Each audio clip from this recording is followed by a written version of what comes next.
How to Survive an Abduction. I wanted to run it by you, Mark, who thankfully is a PhD in kidnapping and ransom. So let's get an expert's insight into this wikiHow. So first and foremost, they're talking about fighting off an attack when it happens. Quite rare, actually, to be kidnapped by one person. Because they have less chance of overpowering you, right? Exactly. It's more likely going to be by multiple assailants, not one. You're not going to have a stand-up fist fight. Point one, run away from someone who tries to take you. When someone actually kidnaps you, it's a planned event. When they decide to strike, they'll actually ambush you by surprise. Okay, so that's the next point we're looking at here, which is that you should call for help. Probably more than likely would have picked the right environment, in which case that you couldn't seek extra help. Next up, they're telling me to fight the attacker as hard as I can, and they're trying to subdue you and get you to be compliant. So ultimately, if you fight back, they're going to beat you in order to get you to comply, exactly. Right? You cannot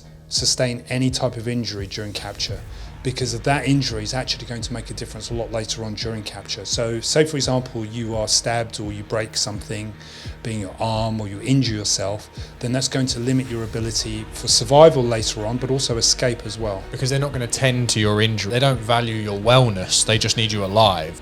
You've already been surprised, you're in shock. So this is very often why on this channel we talk about preventative measures, situational awareness. Counter surveillance is really important. So you've got to know if someone is watching you. So it's important to be aware of your area. Be aware of who's watching you. I mean, if you think you're a potential risk for kidnapping, then you should be varying your routes of travel anyway. You shouldn't be traveling the same route every day. This says observe as much of your environment as you can. So I thought to myself, when you mentioned earlier on about saving your energy, is it best to utilize that energy to remember where you were taken, how far you travel from that place? Does that have any gauge on your likelihood to be rescued or helped in this situation? Depends again on the motive of the kidnapping. If it's a financial kidnapping, then you're more likely going to be in a safe house. Safe house could be anywhere. Observing your environment doesn't necessarily have any impact in that sense. If it's the case that you are looking for an opportunity to escape, obviously having some idea of the environment would be worthwhile, but you're not going to see it because you're going to be held captive. How realistic is it, this idea that plays out in films of sitting under a hood in a car, counting, that was a left turn, we've travelled 200 yards, that was a right turn. Does that really play out? Okay, I did wonder when I saw the films, I'm like, God, that must be really I can barely remember my way to work some days. The only way that would ever really have any advantage is if you were being kidnapped by someone that wanted to abuse or molest you. They're more likely going to hold you for a very short period of time. Yes. And if you had some sort of idea roughly where you were in a locale, and it would probably be relatively local to where you were captured, then that would be worthwhile doing, yes. If it's a ransom-based kidnapping, then it would be much more planned than that. It wouldn't make any difference at all. We're now into dealing with being captured. It says to follow your captor's instructions once you have been taken into captivity. Obviously, don't be obstinate. Don't try to do the complete opposites of what they want you to do, because generally they are in control. Stay calm and focus on survival.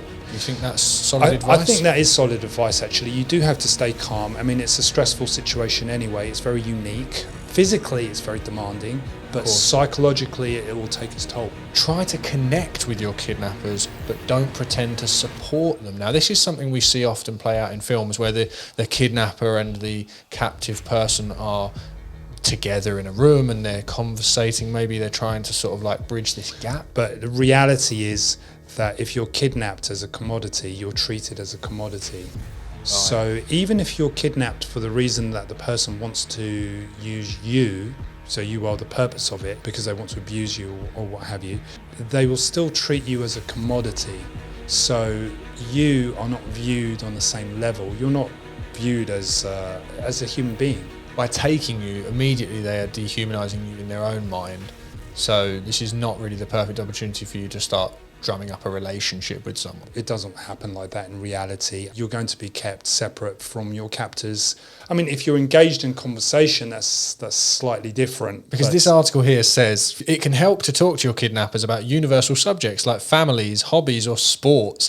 And I'm wondering if is that even realistic to advise people to think like that? It is common advice that is given, that you should try to humanize yourself. So talking about yourself and your family, your activities, like to do is worthwhile doing, because it does humanize you, depending on the context of the kidnapping, depending on the motive behind it. If there is, say for example, a religious undertone behind it, humanizing yourself is possible, but then you're not necessarily seen as human. Generally, the takeaway from the article is that please don't follow these types of nonsense. I know most people will use common sense and think that they can't learn how to defend themselves or protect themselves from kidnappings from these articles, but then they're You always... say that, if you scroll up to the top, there's a comment that says, success stories. Now I know what to do when I'm kidnapped.